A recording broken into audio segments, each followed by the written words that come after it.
ডিমটাকে পেঁয়াজ লঙ্কা দিয়ে ভালো করে ভেজে নিচ্ছি। এটা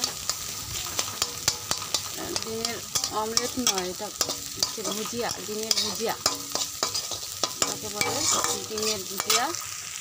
আর এটা আমার জন্য নিরামিষ তরকারি, আলু দিয়ে টমেটো দিয়ে, এই যে আলু টমেটোর তরকারি, এটা আলু টমেটোর তরকারি। আর হচ্ছে এই যে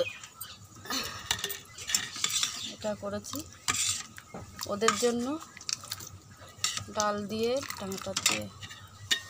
সকালবেলা রান্না করার জন্য কিছুই তো পাওয়া যায় না, মাছ টাছ সেই বেলায় আসে পাড়ায় মাছ নিয়ে, আমি তো বেলায় থাকি না, সকালবেলা চলে যাই, 8টার মধ্যে কাজে চলে যাই, তাড়াতাড়ি করে রান্না বান্না করে। এই জন্য যা থাকে তাই রান্না করে খেয়ে যাই। আবার রাতে এসে মাংস টাংস হোক ইয়ে হোক ওদের জন্য করতে হয়, আমার জন্য আলাদা ওদের জন্য আলাদা, সব আলাদা আলাদা রান্না করতে হয়।